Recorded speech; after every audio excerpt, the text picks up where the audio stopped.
Hello, hello, hello. Welcome to our Narrow Road podcast, where I am Amanda Williams, the host, and my co-host, Avery Williams, is back. Yay! Guess who's back? We need like some kind of a thing, like round of applause. Some kind of a thing. You know how they do drum roll? We could have like clapping or something. You could work on that, right? You should tell everybody what you have been doing for a whole week of your life. We missed an entire week. Yes. Wrestling. So I am again in my senior year, and we are approaching the postseason of wrestling. And so naturally, they're like, let's make all our wrestlers as tired as possible. Let's make them wrestle 3 or 4 times a week. So I got the joy of doing that, and was therefore very busy with school and wrestling. Mm-hmm. Yeah, because I was telling everybody last time that you were studying for your finals, and you had 3 wrestling tournaments coming up, and so we just decided this is a really great opportunity for you just to not feel the pressure to be here, but we really missed it. And sleep. Sleep is important. Sleep is such an amazing thing. Don't know if you've heard of it. It truly is. Sleep and a snack. Snacks are good. Mm-hmm. Wrestlers, we really like our snacks, and we're very protective over our food. Oh, yeah, she's already planning when the season's over all the food she's going to eat. Okay, so as I was editing last week's podcast, we got into some discussion points. We did. But seeing as I was a comatose human and therefore did not have the brain cells to record, we discussed and then I made you sit with it for a week. Would you like to share all the new revelations you've had? I would. Yes, new revelations are good. I love the growth and the mind stretching. So in the last podcast, if you haven't heard it, thank you for all the kind comments. It sounds like people enjoyed it. So if you haven't heard it, you might want to go back and catch that one. I don't even know what it's called. It'd be episode 3, right? Yep. So we talked about hospitality, and I shared a couple different things that the Lord kind of used to stir hospitality in our lives, both present and previous years. And so we were going to do a part 2. Avery had suggested like, hey, let's dig into some systems that we have in our home in like practical ways. And we are not, well, kind of, but there were still some lingering things we needed to talk about hospitality. Agreed? So, yeah, part 2, but also not the part 2 we planned. Yeah. The part 2 that God planned. Exactly. Yeah. So we hope it will bless you. So Avery and I were just chatting, and it was really cool to hear her ideas of hospitality. So I thought, Aves, I'll hop on and I'll just say, hey, I did my side of hospitality. You come tell us yours. And as we got to talking, I was like, wow, this is coming from 2 totally different angles, but we're talking about similar, if not same things. And so I just had to lay in bed at night and just my mind was swirling. So I decided to go to the 1828 dictionary. You know, it's my favorite. Oh, yes. The bane of every Challenge 1 student's existence. Hey, I think it's great. And it's online for all of you who just want to get online and use it. Or for the people like us who own the really, really, really big one. It is. It's like 6 inches big. It's really cool. So I looked up the word hospitality. And the actual definition of it is the act or practice of receiving strangers or guests without reward. And I thought, okay, yeah, I can see that. Yeah, because then it talks about it's only spoken about like 5 times in the Bible. So if you're like me and you like to do research and you don't want to take my word for it, go to Romans 12:13, 1 Timothy 5:10, Hebrews 13:2, which I did reference in last week's podcast, 1 Peter 4:9, and Titus 1:8. The Greek word is philoxenia, and again, it's acting as a noun, so the act or practice of receiving strangers or guests without reward. Then I started thinking about how Avery was talking about her view, and her view involved people that she already knew and people she'd be bringing into the home. So if you guys remember my story last week about Jack, or about my neighbors or about the gal across the street that I didn't know. Then Avery started talking about people she did know that she wanted to bring in. And so I was doing some research, and that's called fellowship, which, as you guys know, we've prefaced before, we're both Christians. And so we take this from a Christian's perspective, and that word is found a lot in Christian community. And so fellowship means companionship, society, mutual association of persons on equal and friendly terms, partnership, joint interest, a state of being together. And this, the Greek word, is also a noun. The Greek word is koinonia. And you can find this almost 20 times in the Bible. I will not give you all of those references, but some of the top ones are Acts 2:42, 1 John 1:3, 2 Corinthians 6:14. So let's kind of break this down a little. Yes. And so to start off, one thing that I want to note, the stuff that you described in the earlier podcast more definitely reminded me of when you and Dad would always talk about being missional, where we were always to be sent out, that we weren't supposed to be bringing people necessarily into the church, that we were to be going to them, because that's how the disciples did. They didn't make Jesus didn't make everybody come to Galilee. He went out and he traveled to Nazareth and he traveled through Rome. He went places. Yeah. He didn't sit at home on his hands. But also I think there's a really big thing to be said to creating a warm and inviting space. A place to find rest. I remember harbor was a word that we used a lot one year. Yep. Yeah, what was that? We City Harbor? Yeah. I don't know, there was something we made up about that. Yeah. Where we were a safe resting place, where people could find shelter and calm from a storm, basically. Yeah, that's true. So yeah, I think you're right. I think the hospitality aspect, you're definitely on mission. You're out of your comfort zone often, like I said, dealing with people you don't know. And we are commanded to do this, and you see it in the Bible, but we also are commanded to have fellowship, and we see that all over Scripture too. So I think it's worth kind of just dissecting a little bit more so that we all understand. So I'll just kind of tell you what I learned about hospitality, and then if you want to jump into the fellowship part. So hospitality, okay, so it's getting to know someone with a need. And so I came up with 3 questions that you could ask yourself to help with this. So if you're interested in being hospitable and opening your mind to this act, first of all, read The Gospel Comes with a House Key that I talked about last week with Rosario something. I keep forgetting to look up her last name. And then secondly, ask yourself these questions. So the first question is, who is without? If you think of who is without, it could be like Jack on the side of the road without shelter.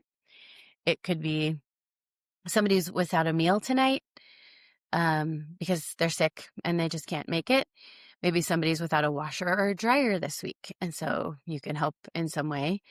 Maybe it's a college student that's attending the college in your town and they're without their family for Thanksgiving or something like that. The second question, what is their need? So that's kind of hand in hand. What are they lacking? What do they need? And then what can I extend to another human? So it's who, what, and then how can I meet that need? Who is the protagonist? What do they want? Why can't they have what they want? Good job. Oh, yes. And so I had a dear, dear friend, Loretta, and when we were raising kids together, and I loved watching her raise her voice. She would say, if somebody said something like, you left the dishwasher open, she would say, well, I'm glad you saw that need and you can now meet that need. She would always say, see a need, meet a need. So Loretta, if you listen, hello. I loved that. So that makes me think of, just praying for eyes to see the need in others. And the point of hospitality, just so we're all clear, is not your comfort. This is a shocking revelation. Oh, I have to pop open my kombucha. Excuse me. And there we go. I have a frog in my throat. So sorry. Okay, Avery, what are your thoughts on hospitality, given that meaning and those questions?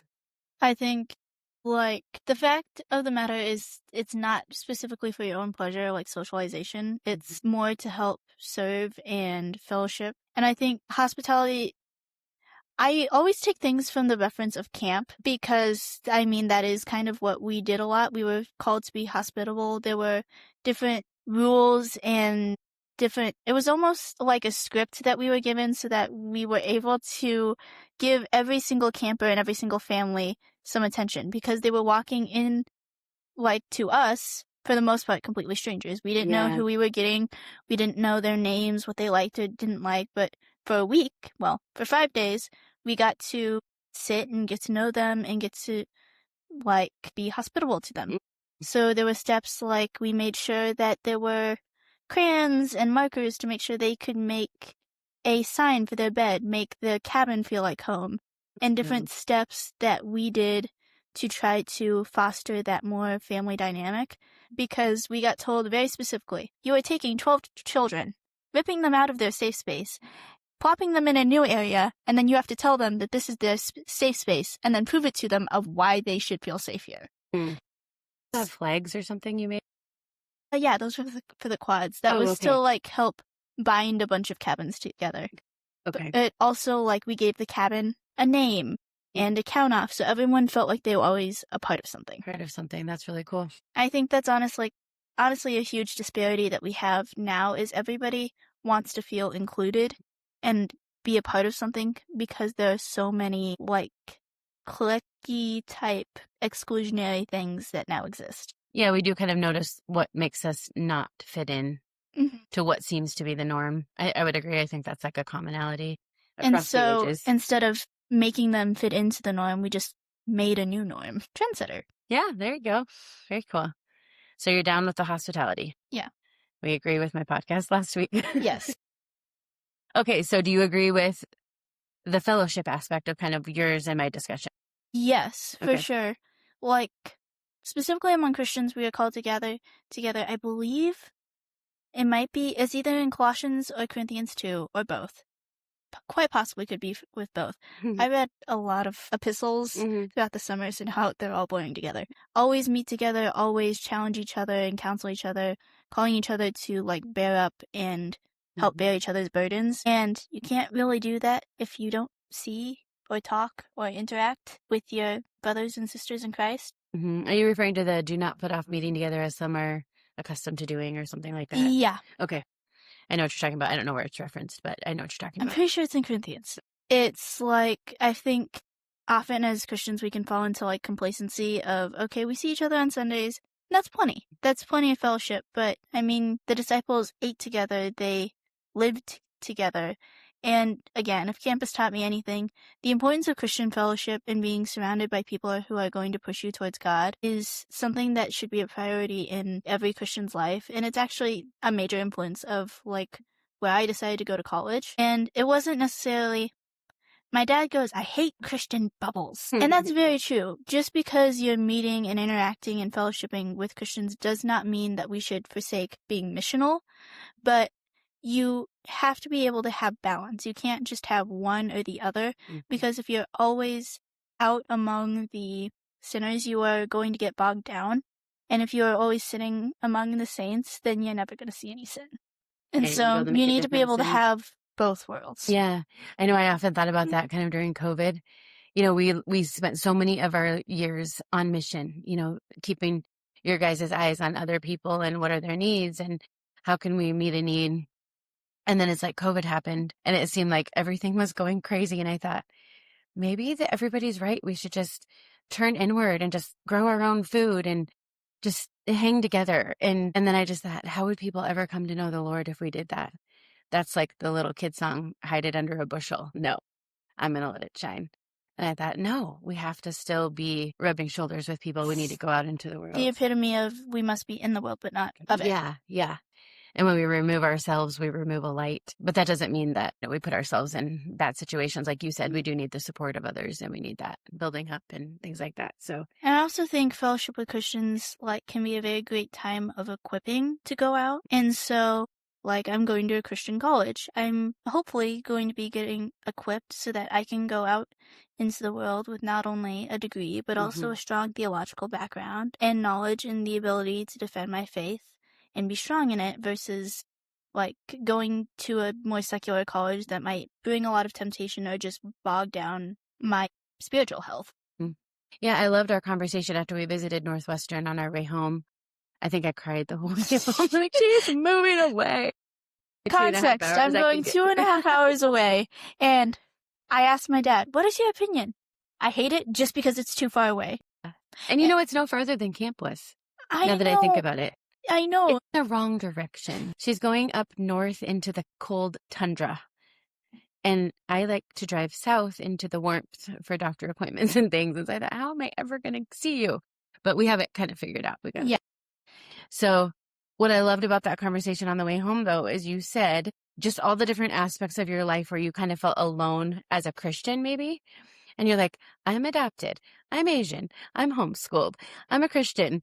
I don't know what else. I mean, there was just all these things that made you stand out as different. Basically, my traits are not common traits. Yeah. And I'm not part of a popular demographic. And so you were just saying, in most aspects of my life, I'm kind of a minority or the odd man out.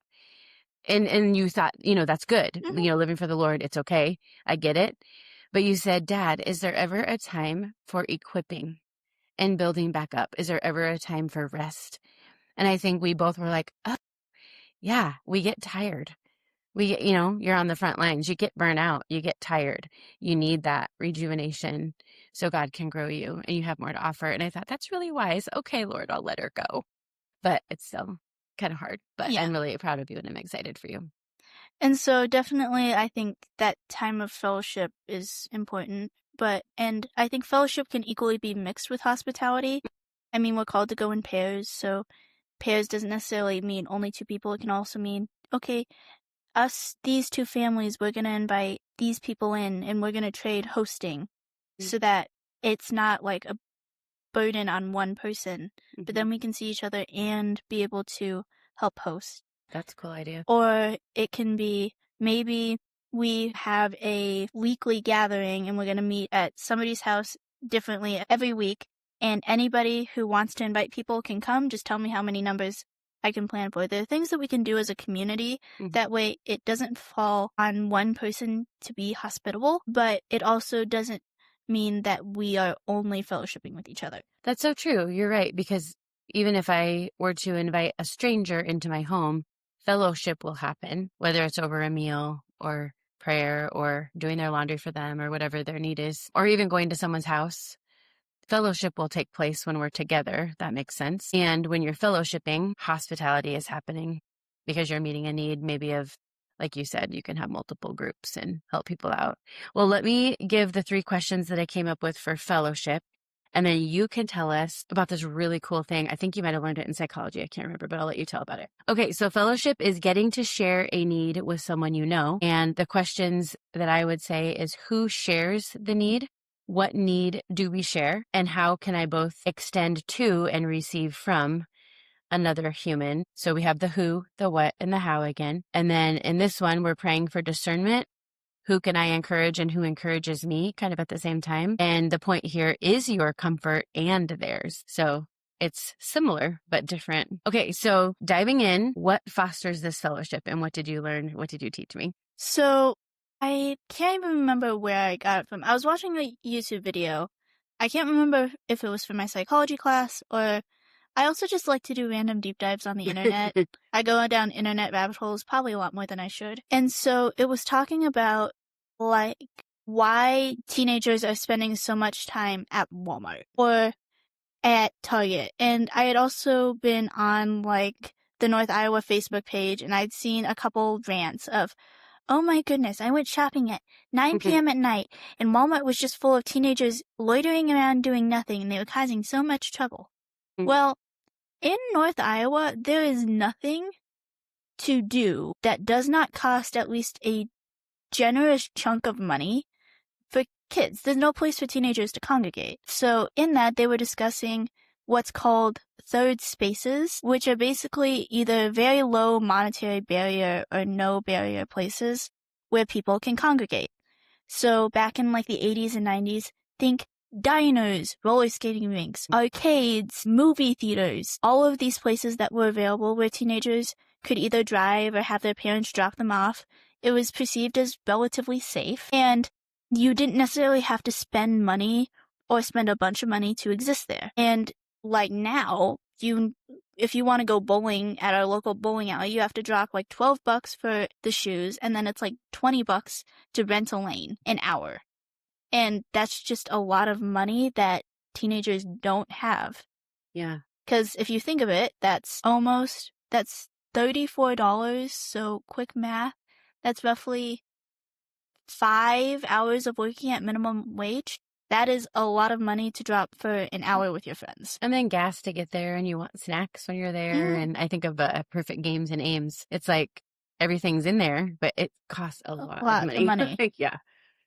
And so because of those places like just being either diminished or almost eradicated, teenagers are taken to hanging out at Walmart. Mm-hmm. Well, we've all seen the news. Walmart's not necessarily the safest place, and we are kind of sometimes getting in the way of people, but also what more is there to do? Mm-hmm. And so we were discussing, well, how can we create those third spaces in our home as fellowship? And so that's kind of where we got into it of, okay, and like make your home the place to be at. Buy the gaming console that your son wants and that he'll get a lot of joy from, but then all of his friends will also want to come over and play. Because teenagers are also really, really, really easy to please.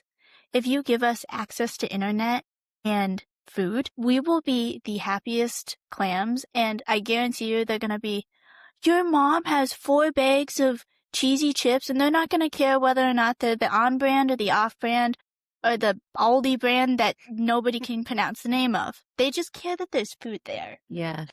Yeah, there's something about that. And, we had talked about too, coffee houses used to do this kind of thing. Yes. Where we could go and like, you could hear music, you could drink coffee, you could linger in these places. Or Perkins. That was back in my day. We would go to this, restaurant, this diner type thing, and have coffee or pancakes or pie or whatever.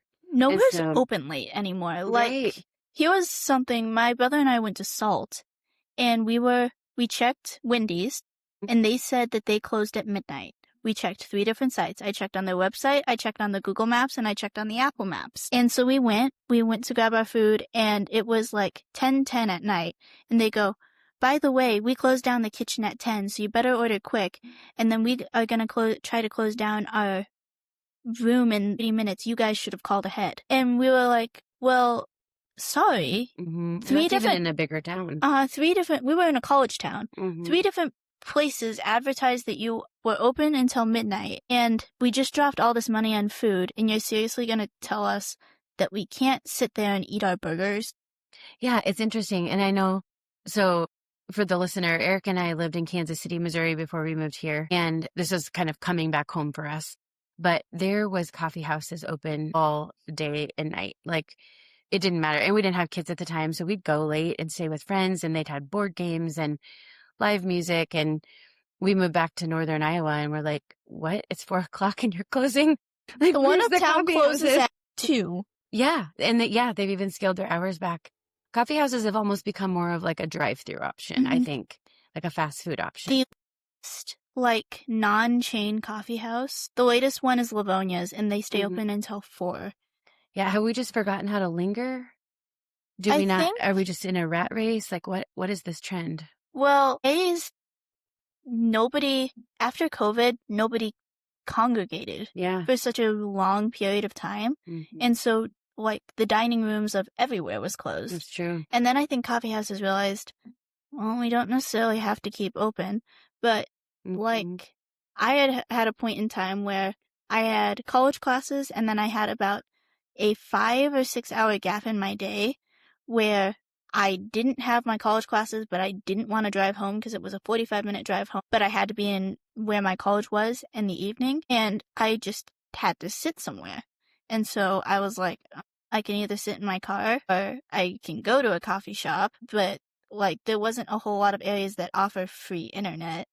And so it was just, though, like, you feel bad because they're trying to like turn tables like a restaurant. And I'm like, can I not just sit and enjoy a latte? Yeah. So that's a good plug for if you are in northern Iowa, go to Clear Lake and go to Livonia's. Yes. They allow all the sitting. Yes. Their employees know me as a regular. I come there often. I ordered a caramel steamer, and the lady goes, "Have you already had your coffee today?" I go, "Yeah, I've already had caffeine." "I assumed so. You normally order a drip." So what's a caramel steamer? It's just milk and caramel sauce. It's like a caramel Uh-huh. milk. But there are times where I don't want hot chocolate, but I do want something warm, Yeah. and I want something a bit lighter on my palate, and so I'll get a steamer. It's on the kids menu, Is but it kind of a frothy milk? it's Okay. just steamed milk and caramel. But it's Wow. foamy and warm, and Feels like a special drink. yeah, makes me feel adulty, and it's sugary. Well, I didn't know about those. That's really cool. What a neat way to take chocolate milk or some kind of flavored milk, warm it up, and it's some steamer. I mean, I would want to buy it. And so, like, hospitality and fellowship doesn't necessarily have to be in your home. It can be in other places, but it's the act of, like, welcoming in either a stranger, then eating and drinking with somebody, you know, to help share and bear each other's burdens. I think, like, coffee is a really great way. Even a short 15, 30 minutes of talking with a friend is helpful. There's actually, there's a statistic, like, 7 minutes. A 7-minute conversation with your friend is enough to boost your mood and energy. And so, like, there's a thing of, I will always have 7 minutes for you. And so being able to conversate and fellowship in person is really, really important. That was kind of a rabbit trail. No, I like it though. That's really cool. So, okay, so we're seeing this trend of, restaurants trying to make it, after COVID, they're trying to course correct so they can stay open. So it makes sense if they don't have their dining hall open, they have less employees to worry about. They don't have to clean it. Yep. So they're saving money. We still want their product, but there's nowhere to sit and linger. So you had recommended, opening our homes and setting them up in an intentional way that people can have that same vibe when they come over, where they want to linger, possibly stay the night. So can you think of ways that maybe in our family we have done that in our little house and in our situation? We had a very, very, very, very tiny house. But somehow, I think it was mostly because, like, for Aiden's friend group, he was more of the general meeting place between a good chunk of his friends. And so, like, he drug, I don't know even how many boys he packed into his poor room this was during, like, the Fortnite era where people were hauling consoles and monitors and having LAN parties and Minecraft parties and all the things. And we set up folding tables and they were all gaming and listening to music. And I remember posting a picture on Facebook and one of the moms said, it looks like they work at a call center. They all had headphones on and these huge monitors and their little mouse and keyboard. And the whole thing was so ghetto. And then I remember another lady saying her son had been invited to spend the night with a backdoor neighbor. And she said, he's like, okay, bye, Mom. Love you. See you in the morning. And she looked out the back door and he was hauling a TV console with his backpack across the prairie to these people's house. And she was like, what are we doing? I think that's hilarious. Those are fun stories we'll be able to tell our kids. And that's the thing. Like, I think people harp on teenagers when they see them. Context, my mom is giving me the biggest side eye right now. Sorry, there was a stranger pulling in our driveway. Oh, lovely. It kind of freaked me out. I think they were just using it to turn around. Sorry. People harp on teenagers so much for, like, you'll see a group of them together and they're all looking down on their phone, or they're all... It is odd. You have to admit, it is a little odd. Yes. Or, like, they're all on, like, some online video game together. But it's like they're being together. They're in the same room as each other. They've chosen to venture out and put on real clothes and possibly have showered. Possibly. To interact with people instead of staying locked up in dungeon rooms and zooming in on each other and not, like, I love the advances in technology that we've had. They're great for long distance friends. Yeah. But, like, you can't harp on the fact of, like, being able to play a video game. Like, it's no different than playing a board game with each other. Yeah. And then some other things, like when we were building this house, I remember Aiden always hosts Halloween parties. It's like his thing. He has a thing about traditions. He was in challenge and he goes to Mom and he goes, we have to host a Halloween party. I was like, okay, do we like Halloween? Okay. Which also was hilarious considering half of the families in our CC community either didn't or didn't want to celebrate Halloween. And so we had Halloween parties. And then when we were building the addition to the little house, we were playing like Among Us and Mafia and hide and seek in the studs of the old house. Oh, it was an OSHA violation ready to happen. We had teenagers in the dark climbing up and down ladders, trying to hide from people. I ended up, I think, almost a story and a half up in a tree. Oh my. I always would hide it. In bed sleeping. They should have gone home by this hour. Yeah, that is true. But I also think, like, now, even in our newer home, so the younger two boys are downstairs, and then my little sister, she can sleep through a freight train. I wish I had the ability to sleep like she does. Aiden was like that when he was her age too. Well, the whole house could be burning down, and she would be dead to the world. There have been several times where I've, like, walked in and I've peeled back her blankets and put my hand in front of her mouth, because she's so still. I'm like, is she living? So, sorry, rabbit trail again. So, the older three of us plus Jocelyn are upstairs, so then when we have teenage friends over, it's more contained. Yeah, you just have your own living room up there. Yeah. We have a TV and a couch, and the other benefit of, like, having get a 2-story house. Like, if we were ever to have a co-ed sleepover, we could have girls upstairs, boys downstairs, or vice versa, and that's a really nice way to keep the areas separate. Yeah. But then it's not like you can only ever invite boys, or you can only ever invite girls. Yeah, because it seems like in our classical conversations communities, all the ages were so close. And even though you guys were in different classrooms for the majority of your day, like the lunch hour and afterwards, it's like everybody hung out together. They were literally siblings. Well, we were literally the size of half a grad class. Yeah. But it was just nice to include everybody. And so then sleepovers would ensue. And so, yeah, then there was just, ways of keeping them separate and that kind of thing. And that was the other thing. Like, a lot of times with those, everyone was siblings as well. And so it's like my brother's friends were going to my friend's house, who has an older brother. His older brother, her older brother is friends with my brother, and all of their friends are coming, and then all of our friends are coming, and it just always timed that it was at the same time. Yeah. Yeah. It's like, even when we were younger, there were like another set of the 3 older boys were friends, us 3 younger girls, and we always just did stuff like that. Yeah, that was really cool. I think that was fun. I loved how you talked about creating these third spaces in our home in just ways that you sometimes wouldn't think. So I will admit, I just cleaned out my linen closet over the break. 6 bags of bedding that we do not need. We just switched over to the Betty's bedding. And shameless plug. Those things are amazing. Big shout out to Avery. I'm like, she tells me about them. I look at the price. I'm like, absolutely not. And then when I got to thinking, we went to get new bedding for our son who was getting a larger bed.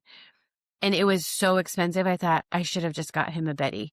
So if you are not familiar, this is a rabbit trail on my behalf.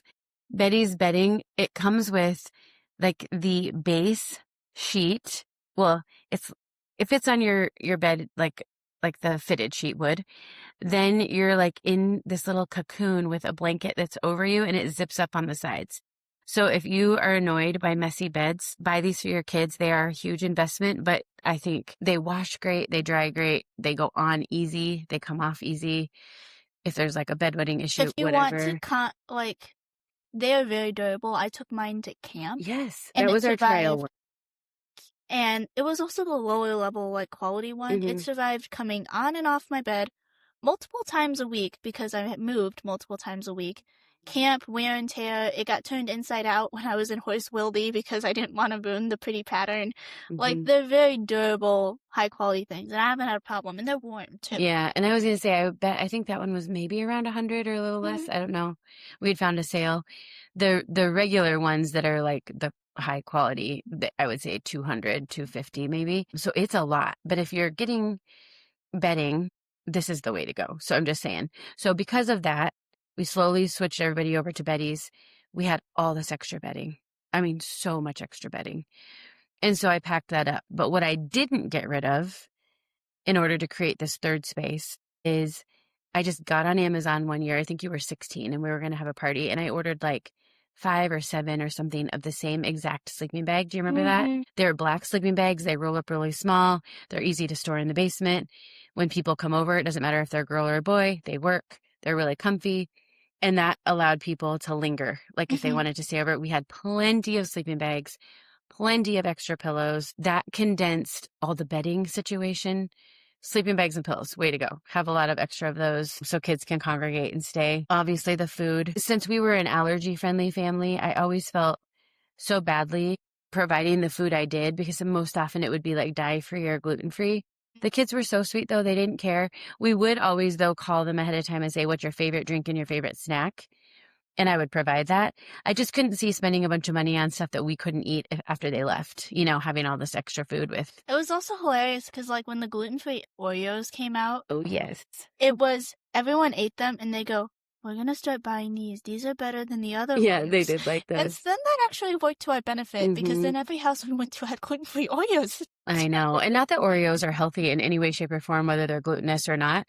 But I would take this opportunity to introduce kids to different foods that, made our family who we Even were. like Jossie's friends have enjoyed Mhm. the Ollipops, Yeah. and it's amazing what kids will do with positive peer pressure. Mhm. So if they look around and they see all of the other people are eating this thing, and I think it might look a little weird, but all of my friends seem to be enjoying it, and I don't think that my friends would lie to me, so I'll try it. Mhm.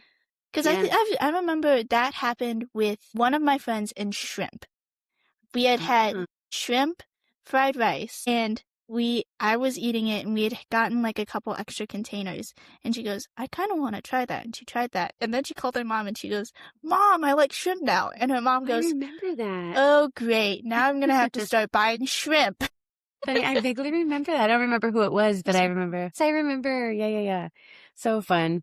Okay, so drinks. We would also, in our little house, we would just buy for the weekend or whatever we thought they'd like. What we did in this house, since we did have a little bit more space and our family is so large, I always felt like our refrigerator didn't have enough room for our normal. We're Midwestern, and so we have a drink fridge. 2 drink refrigerators.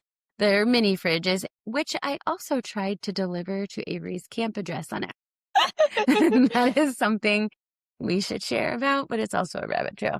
Anyway, Avery had ordered something for herself at camp. We will have an entire podcast episode titled Stories from Camp. There you go. Yeah, she just ordered something on our Amazon account to camp, and somehow the address got saved as our default without me knowing. And so I was ordering a mini fridge for the kitchen so that we could have a third space here for the little kids and their friends and have all these fun drinks. And it wasn't coming. And then all of a sudden it said it was delivered. And I was like, I don't see it here. And I got on and I was like, no, they delivered it 2.5 hours away to her camp. And so I was mortified. And you can't talk to your kid during the week. I thought, she is going to kill me. She's going to be so embarrassed. So I had to call the desk lady and we were laughing so hard. I think she's like, I don't think anyone's ever done this before. I made her. And so then we have this thing at the end of the week where we do quad debrief, and we have what's called high-low buffalo, or some other people call it whoop poop fruit loop. Oh my word. It goes by many names, regardless. Buffalo was just some random and or funny story. And so everyone was sharing theirs, and I had already told one of my quad sisters about this. And so I go to start and I go, my mom got delivered, and I just start laughing. And I'm laughing so hard. Tears are streaming down my face. Because also I was in that state of tired delirium where everything is just automatically hilarious anyway. And my other friend is also laughing with tears streaming down her face. And my quad is staring at me like I'm crazy. And I finally go to my friend. I go, you got to tell him. And she goes, her mom ordered a mini fridge to camp. And my quad dad goes, she's giving us a mini fridge? It felt so dumb. Oh, how embarrassing. I even tried intercepting. There was no way of hiding the stupidity. And then my grandparents were going to try to pick it up, but it didn't get there in time. Gosh, it was so bad. Anyway, so if you're going to order yourself a drink fridge, make sure it comes to your address. But there are some really good ones on Amazon for $100. You can jam, I don't know, 60 cans or something. So we do Ollipops. I'll put in some sweet tea. I know we have some people that come over that like sweet tea, kombuchas. Coffee. Yep. Energy drinks. Nitro brew coffees that the kids love. Yeah, energy drinks that I would allow, not like Monsters or anything weird, but yeah, some of those are. We also do, like, we've done sports drinks like Body Armor, and on the special occasion Prime, we've also done, what else? Oh, the naked juices and smoothies and stuff. Yeah, Aiden's girlfriend loves Mr. Pibb, and I can't find it, so I just always buy it in a 6-pack and put it in there for her. My dad's tonic water that he weirdly puts in coffee. Yes, he makes a coffee with like a grapefruit. Wasn't it grapefruit and tonic water? I can't remember. All I know is he had this kick on tonic water, though. Yes, he only does it in the summer, and it's some kind of coffee that he learned about in, what was it, North Carolina we went to? North or South? North, I think. Yeah. Yeah. He learned about it there, and it was really good. So we found all the ingredients, and he makes it here. So yeah, just fun things like that. And then we just tell people when they come, anything you want, help yourself.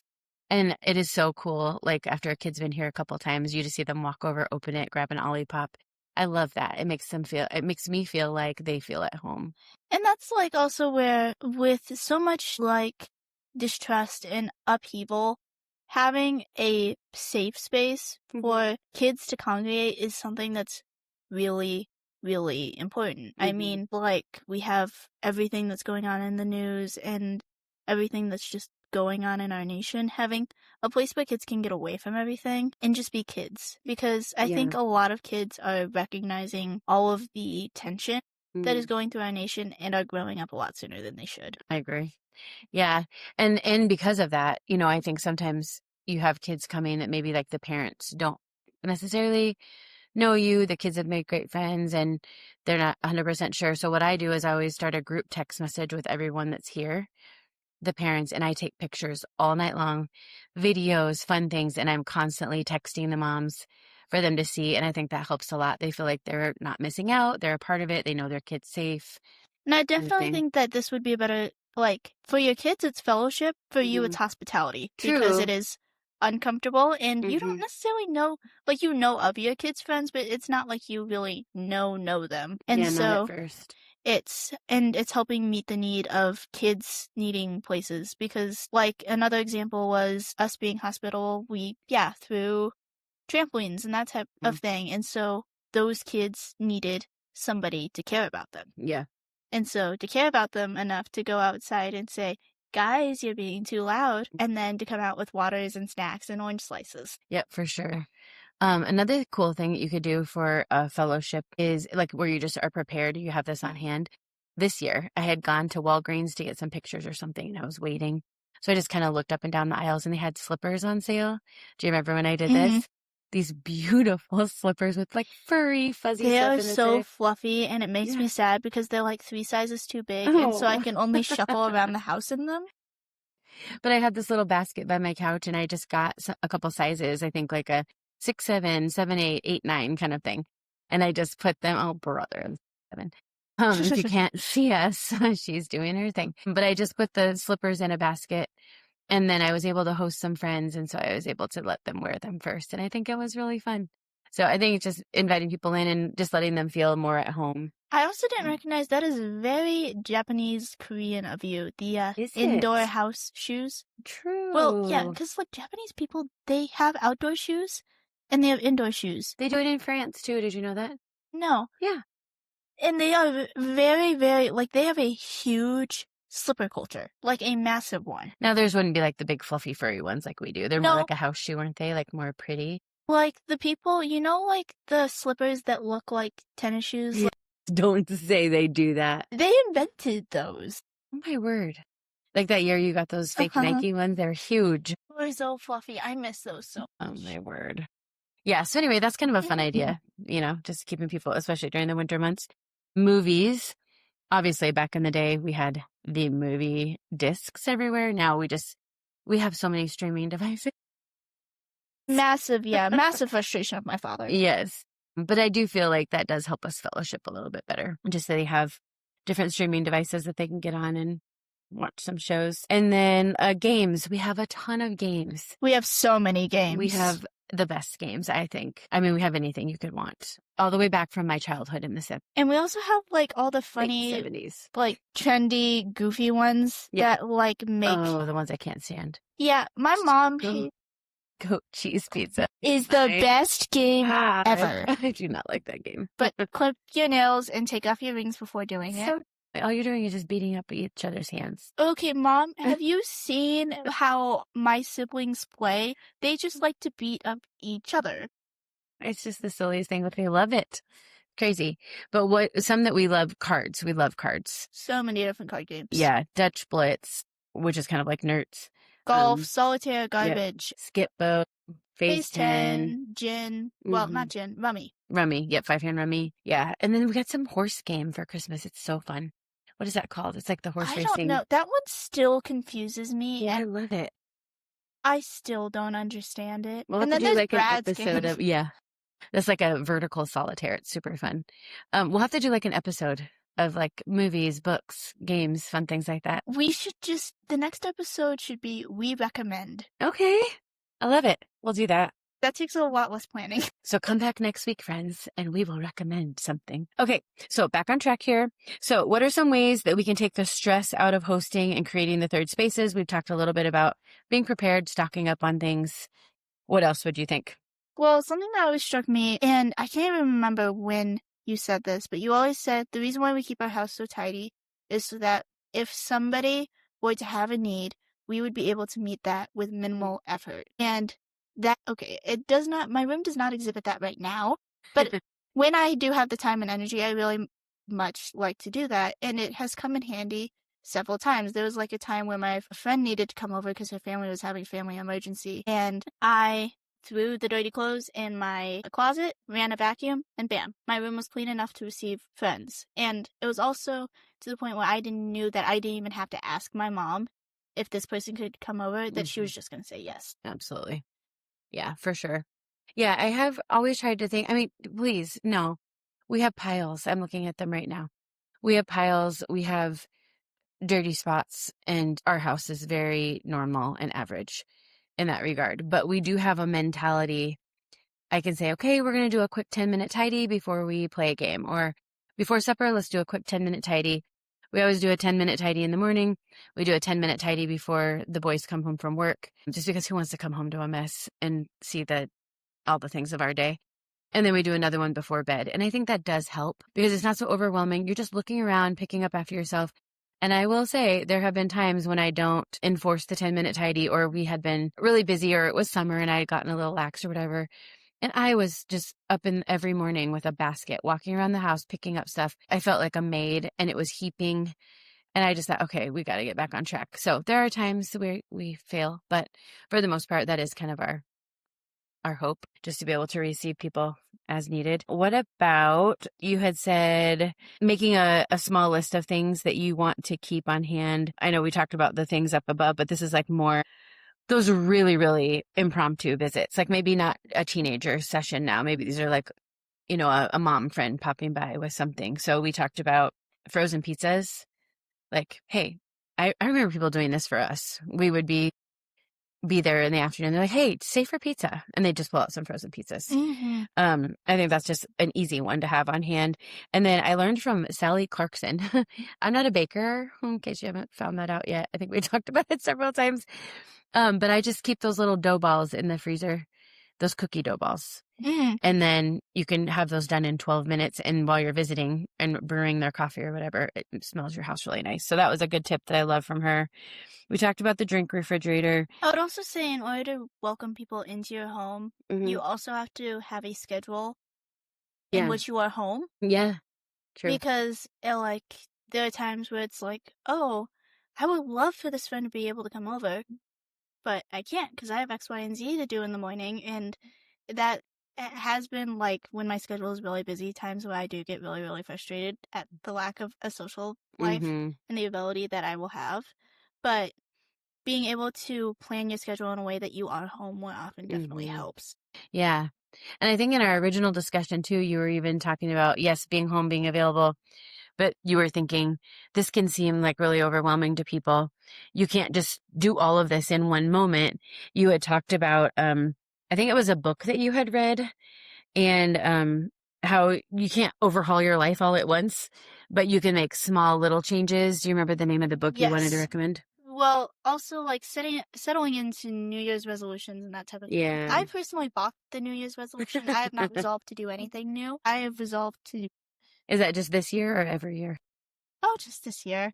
Yeah, Here I okay. was trying to get better at stuff. This year, I'm doing the same thing that I was doing last year, which is just Mhm. trying to be more godly, and we'll call that good. So I hate New Year's resolutions because people go, oh, I want to go to the gym 6 times a week. Yeah, that works, but we have so much all or nothing personalities that as soon as something goes wrong, we just give up. Yeah. And so I had read this book, Plug. It's very popular. It's Atomic Habits. And it's talking about habit stacking. So something that you're already doing, you add something small on top of that. So maybe you always brush your teeth in the morning. Well, if you want to read the Bible more, turn on the have it read to you while you're brushing your teeth. Oh, that's a good idea. It's small things that you do every day that you can add on top of that. So like for me, I always have to brush my hair because it just gets in my way or it gets in my mouth. And so for a very long time, I did not let myself brush my hair until I read my Bible. Now, does that work every time? No, but it's a really great way to help create rhythms on top of the routines that you're already in. Yeah. And so creating small rhythms that are going to help integrate different steps instead of just saying, I'm going to completely overhaul my life in 24 hours. Yeah. Rome was not built in a day. And if it was, it would not have lasted as long as it did. You just spoke one of my favorite words, and that's rhythms. And I think you would probably agree, I like a very type A. I like things in order. I like things tidy in my home. I like things tidy emotionally. I like things tidy just in the order that we do things. Not like anything fraying from shirts to pages of paper to the appearance of a photo. Yeah, I love just order. I mean, God is a God of order. I know it's in me. I think I might take it a little too far. But one of the things that I really love is the rhythms. Because if you think of, I want some rhythms for my day. Like think about it. If you have younger kids, you have rhythms of when they wake up, when they're going to eat, how many ounces of the bottle you make, when their nap times are. If you think back, there's not any one day most often where that kid's going to wake up every single morning at 6 o'clock sharp. They're laying down for a morning nap at 10. They're up at 11. Like it doesn't work that way, but there's rhythms. There's wake up time. Then you eat, then you play, then you have a nap, but the time on the clock can look different. So I loved how you were saying you can't overhaul your whole life. You have to do these small steps. And I think that's likely also true about making schedules. You cannot itemize every little thing at a specific time every day because things happen. Maybe you didn't get any sleep the night before, so the kid's napping or sleeping in later or whatever. And so I love rhythms. It's the items that you want to accomplish for the day, but it might not just be at the same time every day. And I think that's the same with our 10-minute tidy. That's a rhythm.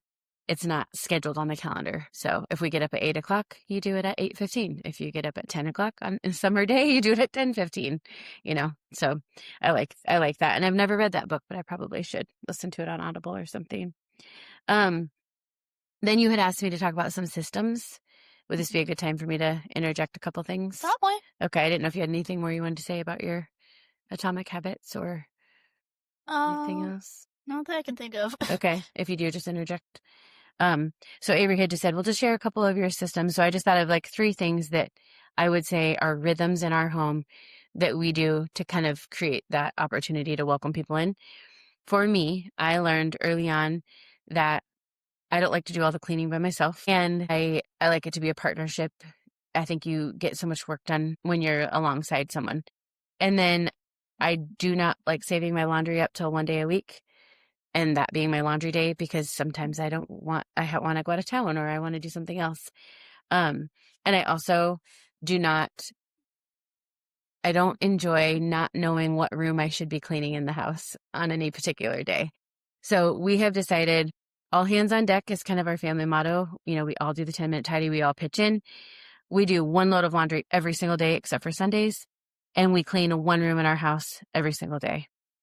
And so that just keeps it rotating, and I think it keeps it fresh, and that's just a rhythm that's helpful for us. Another thing that I do is on the 15th of each month, and please, if you are a type B or type C person, this is just for type. Input from, I would say I'm a more type C person. I'm definitely a bit more rigid than a type B personality, but also not as rigid as you are by any means. But things like you still keep, again, that routine or the idea of it, but you have like steps that you're going to go through to make sure it gets clean, Mhm. but and then you have a range. Mhm. So I know when I'm in wrestling season, I need to wash my clothes at least twice a week. If I have a tournament, that's probably going to be 3 times a week.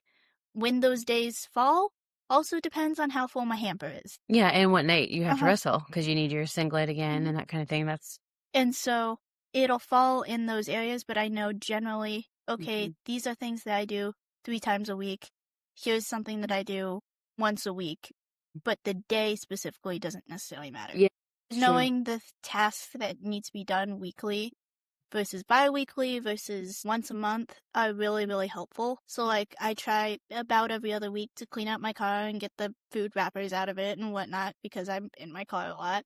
Mm. And I know, okay, I might miss a week. No harm, no foul. I'll do it next week. But it's in a general space of time. Yeah, that's true. And so it can work differently for any of us. It's just having kind of an idea that it needs to be done on a regular basis and then finding what works for you. And so that's where my next tip comes in. I read this book by Sally Clarkson, I think, A Life-Giving Home. And each month on the 15th of the month, I decided I really don't like being behind the 8 ball. I don't like falling behind or Although my mom likes to be the underdog, she still also wants to be the best. I know, not the best. I just know that I have to have order or I fall apart very quickly. I'm an atmosphere person and I just feeling behind I shut down. So I function well in organized chaos. She functions well in organized, organized. Or yes, yes. So, but I've grown. I mean, goodness, I have 6 kids and we own a business and I'm That life also is like not possible. yeah, right. God's really grown me in that. But if I just have a couple touch points, I feel like I can handle things when things go wrong. And so each month on the 15th of the month, I am looking actually at the next month and starting just to get an overview of what's coming, what things are really important to us, what things fit in our rule of 7, which that's a whole other podcast I can talk about another time. So just to give you an example, the 15th of January, I, looked ahead to February. And so here are some things that I'm pondering or going over in my mind for the Quick month of thing, January. this video is actually getting filmed. This podcast is actually being filmed on the 15th of January. Well, there you go. Yeah. So I kind of looked ahead a little bit just to prepare to give you an idea. So I just noticed that at the beginning of the month, we have a youth retreat for 2 of our kids. And so I made a note, hey, I need to pay registration for this. And I also noticed that we had a double booking on the schedule as far as the drop-off time. So I need to line up travel arrangements for them. And then I saw that it was my sister-in-law's birthday and she's so near and dear to me. I'm an only child. And so just to have a sister-in-law, I have 3, 4, I don't know, I have a lot of them. But she just moved to our area within like the last year or so.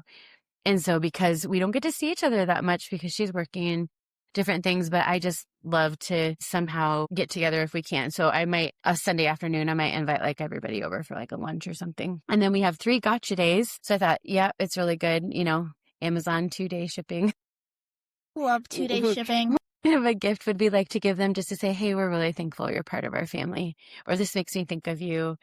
So that's kind of on my radar. We also have that same weekend state wrestling.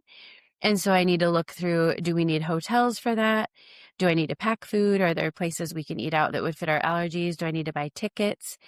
And then also Avery has her college signing that day before the send off. And so that's really valuable. So I'm like, okay, I need to let family members know or check with her as to who she would like to have there. Then I have a really dear friend's birthday. She lives out of state. So I need to ponder, am I mailing a card? Am I, doing a Marco Polo with her? Do I want to send a package? Just something to think about. I have a really good friend whose son's getting married and I've invited to the wedding. So travel arrangements, who's going to watch the kids, that kind of thing. And then I looked and I was the snack helper for a youth group one night. So I'm like, ooh, it's right by not Thanksgiving, Valentine's Day.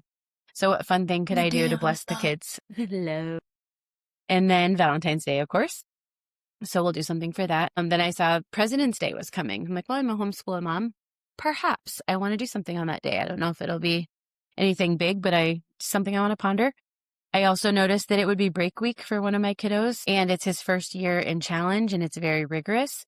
And so I thought, oh, I really want this break to feel special. I want to make sure that even though we might have the little kids might have some work to do, that we can really help him feel like he's on break, maybe go on a field trip or something fun. I used to have breaks.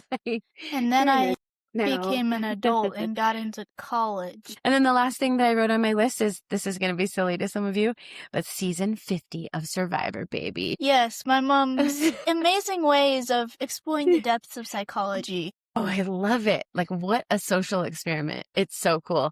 And they're bringing back, this is why I'm excited, Mr. Beast. There's going to be some celebrities. There's going to be some runner-ups from previous years. I mean, it is a strategy.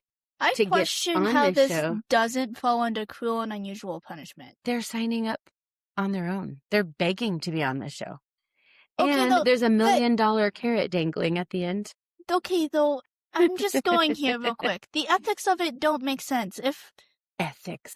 Well, it would be extremely unethical for me to pay somebody $1 million to starve themselves. They're not. They have chickens. Okay, here's the thing. They get like 5 chickens. They get to decide. Are we harvesting the chicken for meat, or are we keeping the chicken to lay eggs? This is something in the brain that you have to decide.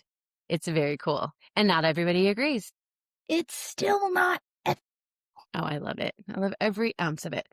Anyway, so the reason why I put this on my calendar is because I'm excited and I don't want to miss it. But also, how do I want to handle this? Do I want to invite my whole family to watch with me? Do I want to weekly, pop up some popcorn and say, hey, it's Survivor night?